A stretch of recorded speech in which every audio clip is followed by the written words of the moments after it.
మగ పిల్లకాయల గుడ్డల్లో ఏముంది చెప్పండి, ప్యాంటు షర్టు తప్ప ఇంకే మోడల్స్ అయితే ఉండవు. అదే ఆడపిల్లకాయలకైతే ఎన్ని రకాలు ఉంటాయో కదా. నాకైతే ఇద్దరు బాబులే. వాళ్ళల్లో చిన్నాయింది అయితే ఈరోజు పుట్టినరోజు అండి. పుట్టినరోజు షాపింగ్కి అయితే గుడ్డల కోసము చెప్పుల కోసం అయితే షాపింగ్కి వెళ్ళాము. ఫస్ట్ అయితే మనకి సండే మార్కెట్ దగ్గరికి అయితే వెళ్ళాము, కొత్తగా ఏమన్నా వచ్చాయో చూద్దామని చెప్పేసి.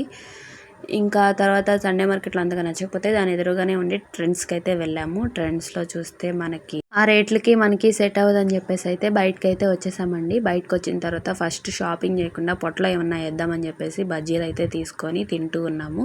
ఇంకా బజ్జీలు తినేసిన తర్వాత అక్కడే ఇంకా ఆర్ఎస్ బ్రదర్స్ కూడా ఉంటే దాంట్లో కూడా వెళ్ళామండి. దాంట్లో కూడా పిల్లలకి ఏమంత అనిపించలేదు. ఇంకా పక్కనే ఉన్న చిన్న షాపులో ఏమన్నా చూద్దాము, వాటిలో నచ్చితే నచ్చినట్టు, లేదంటే కేఎల్ఎంలో తీసుకుంటామండి. ఎప్పుడైనా పిల్లలకి కేఎల్ఎంకి వెళ్దాంలే, ఇంకా ఎప్పుడు తీసుకునే దగ్గరికే వెళ్ళి తీసుకున్నాం, ఏం చేద్దామని చెప్పేసి అయితే కేఎల్ఎంకి వెళ్దాం అనుకున్నాము. ఇంకెట్లా పక్కనే ఉన్న షాప్లో అయితే నచ్చారండి. తీసుకొని అయితే ఇంటికి వచ్చేసి చేపల కూర వేసుకొని కమ్మగా తినైతే పనుకున్నాము విడిగా.